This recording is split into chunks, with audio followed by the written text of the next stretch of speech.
नमस्कार मित्रों, एक बार फिर आपके मित्र Dev Prakash Pandey learning with Dev channel को लेकर के हाजिर हैं।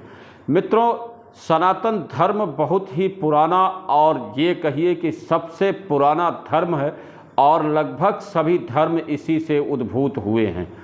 मित्रों, मैं आपको बताना चाहता हूँ कि हिंदुस्तान में धर्म जो है ये देश का प्राण है और इस धर्म के जो त्यौहार हैं वो अपने आप में बड़े अनूठे, बड़े अद्भुत और बहुत ही आकर्षक होते हैं। नवरात्रि का त्यौहार उन्हीं में से एक माना जाता है जहां पर देवी के 9 रूपों की पूजा की जाती है। मित्रों, नवरात्रि नाम से ही स्पष्ट है, यह संस्कृत भाषा का शब्द है जिसका अर्थ होता है 9 रातें, जिनमें देवी के 9 रूपों की पूजा की जाती है। साथियों, आपको कुछ चीज़ें तो पता होंगी लेकिन कुछ चीज़ें शायद आपको पता न हो। जैसे एक सवाल मैं करना चाहूँ कि वर्ष में कितनी नवरात्रि होती है, तो मुझे लगता है कि आधे से कम मित्र इस बात की जानकारी दे पाएंगे। ज़्यादातर लोगों का यह कहना होगा कि वर्ष में 2 ही नवरात्रि होती है। मित्रों, लेकिन एक अजीबोगरीब बात मेरी कम से कम समझ में आई है कि नवरात्रि पूरे वर्ष में 4 होती है। मित्रों, अब मैं आपको बताऊंगा कि 4 नवरात्रि कब और कैसे होती है।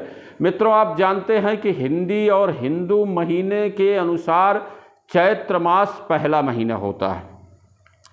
चैत्र मास में पहली नवरात्रि आती है।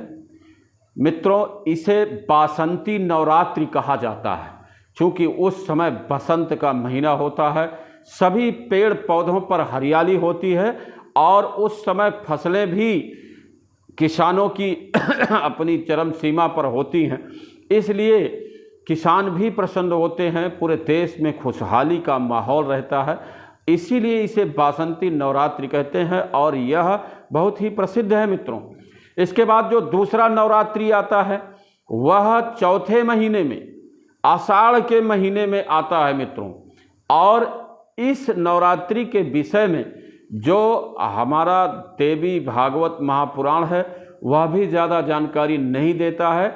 यह बात आती है कि यह गुप्त नवरात्रि है, क्योंकि इस गुप्त नवरात्रि में गुप्त शक्तियों की आराधना ज़्यादातर तांत्रिकों द्वारा की जाती है। कुछ विशेष लोगों द्वारा विशेष पूजा अर्चना देवी की जाती है, लेकिन वह सब गुप्त होती है, प्रत्यक्ष और प्रकट नहीं की जाती है, इसीलिए शायद इसे गुप्त नवरात्रि कहा जाता है। मित्रों, जो वर्ष की तीसरी नवरात्रि होती है वह 7वें महीने में होती है। चैत्र, बैसाख, सावन, भादौ, अगहन, पूस, माघ, फाल्गुन, ये 12 महीने होते हैं। आप जानते हैं मित्रों, 7वां महीना जो होता है वो क्वार का महीना होता है और बहुत ही प्रसिद्ध होता है। और उस क्वार के महीने में जो नवरात्रि आती है मित्रों, उस नवरात्रि को शारदीय नवरात्रि कहते हैं। और चारों नवरात्रियों में अगर सबसे प्रसिद्ध कोई नवरात्रि है, सबसे ज़्यादा महत्वपूर्ण कोई नवरात्रि है, तो वह शारदीय नवरात्रि है जो क्वार के महीने में पड़ती है। मित्रों, मैं आपको बताना चाहता हूं कि इसमें तमाम तरह की पूजा अर्चना के प्रावधान हैं, विधान हैं, जहां पर चंडी पाठ होता है। पाठ के बाद दुर्गा पूजा इस त्यौहार का बहुत ही जो है वो प्रसिद्ध कार्यक्रम लोगों के द्वारा प्रस्तुत किया जाता है, जहाँ पर तमाम तरह से लोग एक दूसरे का मनोरंजन भी करते हैं और देवी की आराधना भी करते हैं। उनमें नाटक होता है, नौटंकी होती है और धार्मिक कृत्यों पर मंचों पर अच्छे अच्छे कलाकारों द्वारा जो है वो प्रहसन पेश किया जाता है।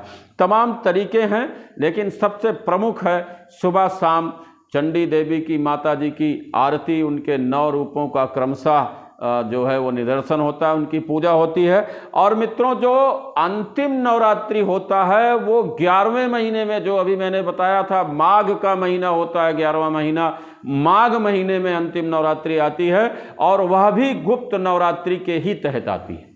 जो पहली नवरात्रि और जो तीसरी नवरात्रि है, जो बासंती नवरात्रि है, जो चैत्र के महीने में पड़ती है, और ये जो शारदीय नवरात्रि है जो क्वार के महीने में पड़ता है। तो मित्रों ये दोनों बहुत महत्वपूर्ण है, इसमें शारदीय नवरात्रि सबसे ज़्यादा महत्वपूर्ण है। मित्रों ये आज की छोटी सी जानकारी रही, और अगली वीडियो में आपको फिर एक विशेष जानकारी के साथ मिलेंगे। बहुत बहुत धन्यवाद। लर्निंग विद देव चैनल को सब्सक्राइब करना ना भूलें, लाइक करना ना भूलें, शेयर करना ना भूलें, और आपको यह वीडियो कैसे लगा यह भी अपने कमेंट बॉक्स में ज़रूर बताएं। बहुत बहुत धन्यवाद।